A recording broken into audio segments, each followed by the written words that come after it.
think one of the training grounds I had was early on as a realtor. I led the children's choir at church.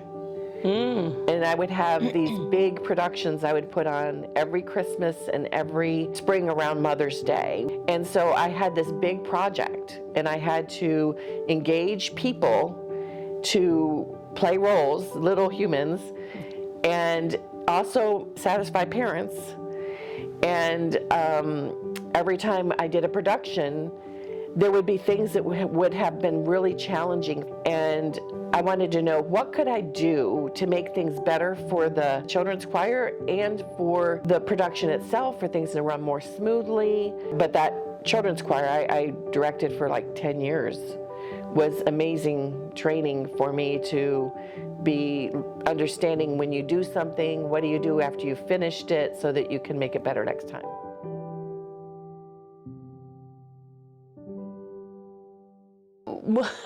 I think this is one thing we could have for sure done better, right? Like I learned that from you, reflecting back. We had never taken the time to even talk that through. It was just, culture is who you are, so we were just us, but then if you're hiring outside of the culture, which is like really a mismatch of values, that's what we started doing.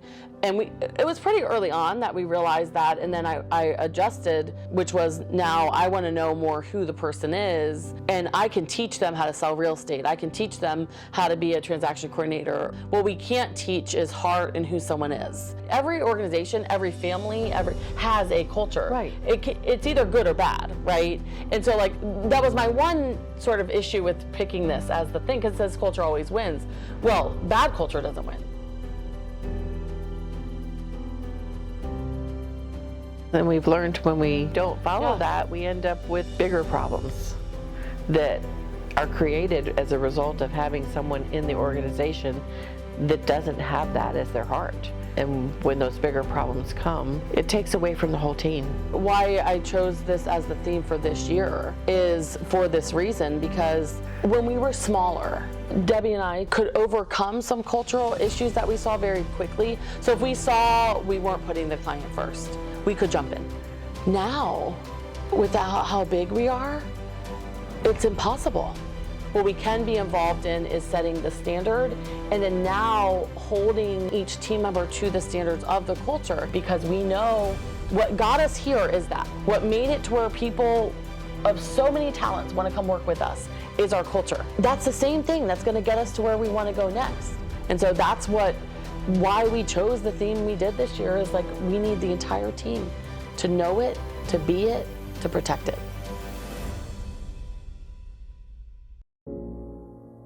We have external values, which are client sort of facing, and then these are internal. If we were to say, who are we? Family. We're family. Family, yeah. We're family. Yeah. We are family. So we're family, and we didn't have to talk about that we wanted the team to feel like a family. Right. We've said that from because we are family, it was natural to have that feeling sort of transcend across the growth, right? Yeah. Service, we're there to serve. So having the heart to serve clients, having the heart to serve one another, dying to self every day. Yes, so important. Right. Where do you think, and I've never asked you this, and when you were talking earlier, where do you think the heart to serve people comes from? I get a lot of joy from serving others. And one of the things that is really important to me is for the clients to be happy and to also be meeting their needs. Sometimes meeting their needs is having to have hard conversations with them to let them understand what their choices are. I think the biggest thing for me was trying to understand what's important to the clients and doing whatever I could to meet those needs. And then even if a transaction went well and you felt fulfilled and you thought they were happy, you still look back and say, what could I have done better? Working hard and doing our best. Work hard so you can play hard. Yes, yeah, we believe in playing hard too.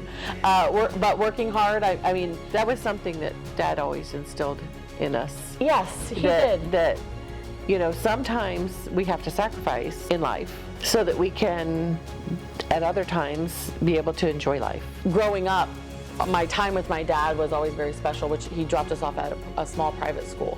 And it took us, 40 minutes depending on traffic to get there every morning. So it was the three of us in the car with Dad. And every day he would talk to us about doing our best. Just do your best. If C's are your best, do your best. Now, of course, as a kid, you could take advantage of that. Yeah, I did my best, right? But the foundation of even what got us here today, is that my grandparents, they were blue-collar workers. Did they graduate from high school? No. Neither of them graduated from high school. Their whole careers, they made an hourly wage. They got pregnant at 16 years old. All they had was a work ethic.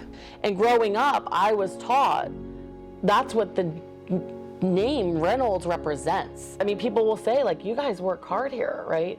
You guys work really hard. And yeah, and I used to for a year or two, I used to think that they were putting us down, like, because some people did.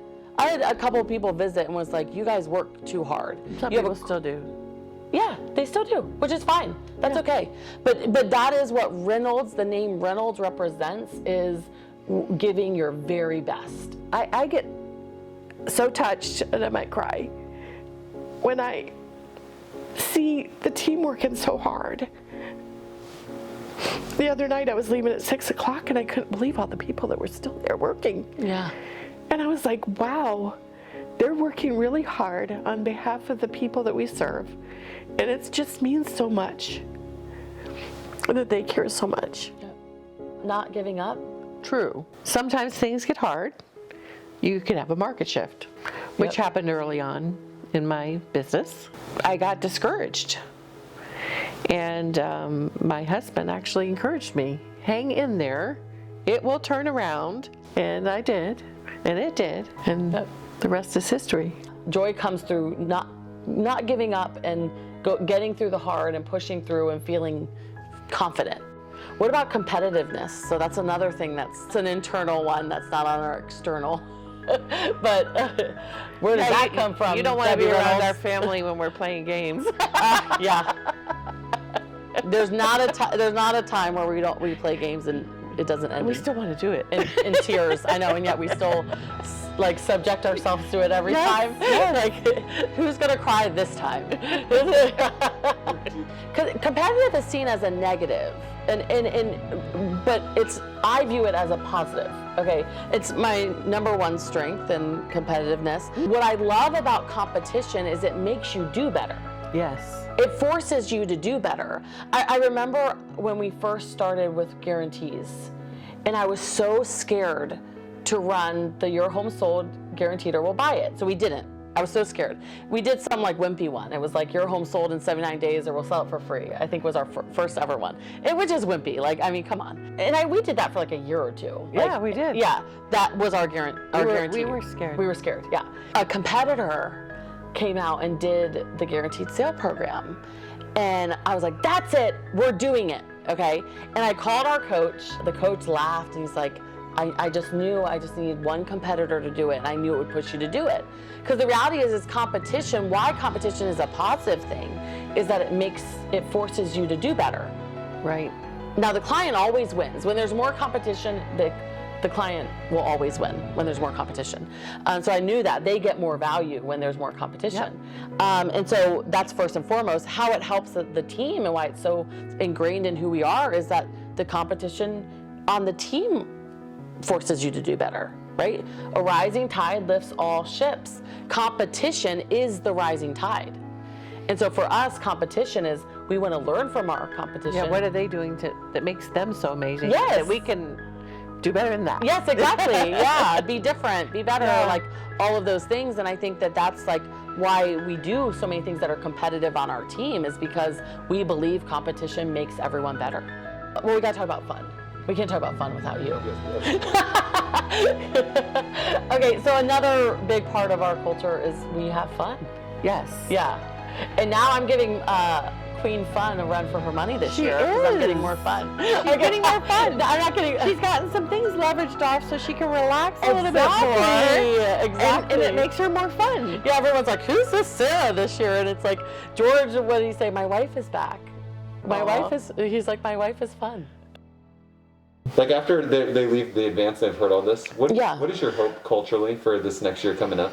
What I really would like to see happen in 2022 as we grow for years to come is to see people embrace the culture and see how powerful it can be in their own lives. Because as they embrace it, they will thrive and be so enriched. And so I think that's what's so important, is for them to embrace it and run with it and see how their life can be improved. Good luck following that one up. Perfectly said. Perfect. I don't think I have anything to add. Well, of course I always have something to add, I guess. But that was beautiful. No, that was perfectly said. We do all of this to have a big business, which then turns into everyone living a big life, and how you do that is the culture transcending, and through that builds unity. Yes. Builds a bigger sense of purpose. I think all of us want that, right? A bigger sense of purpose, and I think through embracing the culture 2022 and beyond, that's what we'll all get. We all win. Yes. With that. So good job, you two. That's all right. that was perfect.